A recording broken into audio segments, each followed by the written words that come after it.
মূলত ত্রিমুখী লড়াই হচ্ছে এই আসনে। এখানে কংগ্রেস সমর্থিত সিপিআইএম প্রার্থী হলেন জামুরিয়ার দুবারের বিধায়ক জাহানারা খান।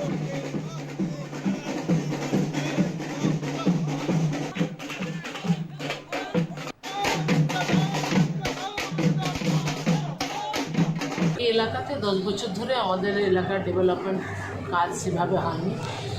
সাংসদকে নিজে পায়নি। গোটা আসানসোল লোকসভা যে আমাদের এখানে কলকারখানাগুলো আছে, যেগুলো হচ্ছে বন্ধ হয়ে গেছে, বেকারের সমস্যা, মূল্যবৃদ্ধির সমস্যা, রাস্তাঘাট, পানীয় জল, বিশেষ করে পানীয় জল আসানসোল লোকসভা আমি বিভিন্ন কেন্দ্রে যাচ্ছি, সমস্ত মহিলারা এগিয়ে এসে আগের প্রথম কথা হচ্ছে আমাদের পানীয় জলের সমস্যার সমাধান করতে হবে।